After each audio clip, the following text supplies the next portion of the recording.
Welcome to ADI TV. Welcome to my introduction of Adobe Illustrator. So first of all, I'm going to go to the icon in the dock, and obviously I'm on Mac OS, and it's this little AI icon which is kind of yellow. I'm going to click on that. So what is Illustrator? Well, it's part of the CS or CC suite of applications which Adobe make, and it's primarily focused with working with vectors as opposed to something that's pixel based, something like Photoshop. The idea being is that whatever you draw or any kind of image that you create is actually created via mathematics rather than being, as I say, pixel based. So the advantage of that is that I can scale any creation I do or any kind of logo or any design. I can scale it up infinitely and you never lose quality. The quality is always just as good, however small or however big it is.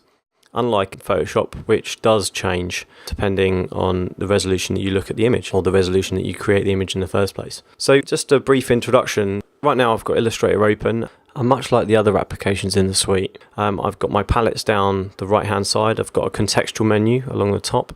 I've also got my tools on the left hand side. Now if I toggle this switch here, this little double arrow, that will actually toggle my tools into two different modes. Now you can see what the problem I'm having with this mode is actually the tools go off the bottom of the screen.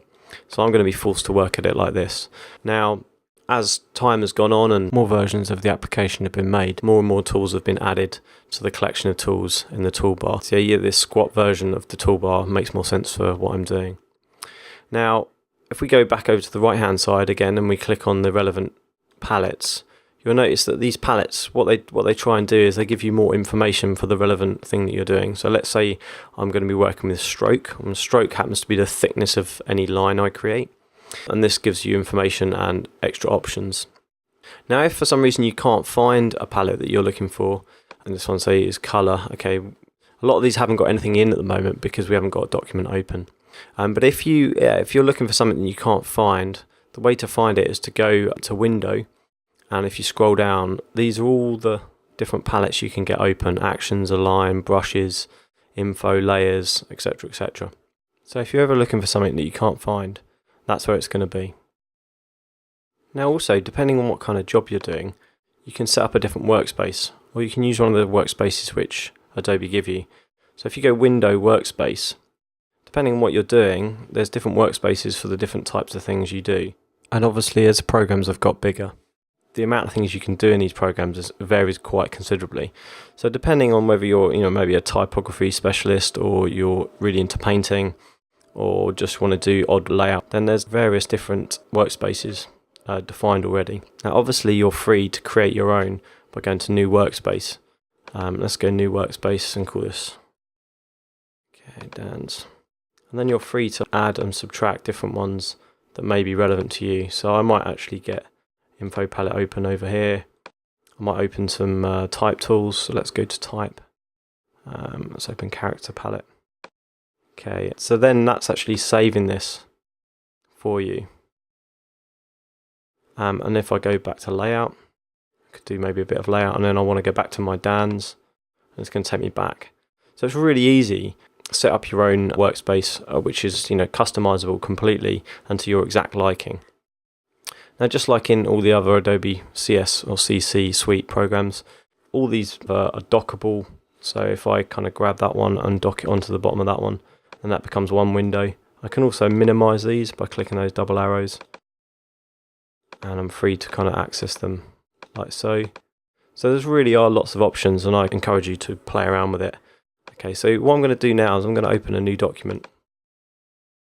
Just really quickly, it doesn't really matter what size it is at the moment. Okay, and so just like I said before, like now I've got actually a document open, I'm free to select colours, and I've got various actual information inside palettes. Okay, I'm actually going to move this one down here. Okay, so I could, draw a box. Let's put colour into it, make it green. Let's put some type in here. That's really tiny. Okay, I'm going to select all that. I'm going to go to my character palette and make that bigger. Make it 72 point. Let's change the font size, the font even. Meta, let's go with that. and then I'm free to pick that up and move it around. So I'm just moving fast here to demonstrate what's going on. Now, what's absolutely key and what's really important in Illustrator as opposed to Photoshop, and it's unlike Photoshop, is that actually Illustrator has a multiple undo feature. Unlike the history feature in Photoshop, which is depending on how much memory you've got and what kind of resolution the image is and so on and so forth, you can only go back so far. Whereas in Illustrator, multiple undo feature is exactly that. It will actually go right back to the beginning of the document when you started. So in this instance, if I go up to Edit, Undo, so it's Apple Z, I'm just going to do this on the keyboard. I'm going to go Apple Z, Apple Z, Apple Z, Apple Z, Apple Z. Keep going back. This is going to take us right back to the beginning of the document. Now, it doesn't matter how much you've done, how much work, assuming it doesn't crash, or assuming you've still got the document open, you can multiple undo at any point. And equally, you can redo. So if I press Apple Shift Z, I can actually redo these changes. So it's a really powerful feature. And that's basically down to the fact that it's all vectors as opposed to being pixel based. So the memory and processing that's required is much more minimal. Great for logos, great for kind of type design, some types of illustration and images depending on what you kind of want to achieve. It's obviously less painterly, it's got a certain look to it, but if that's what you're going for, then Illustrator really is the program for you. The School of Arts and Digital Industries at the University of East London.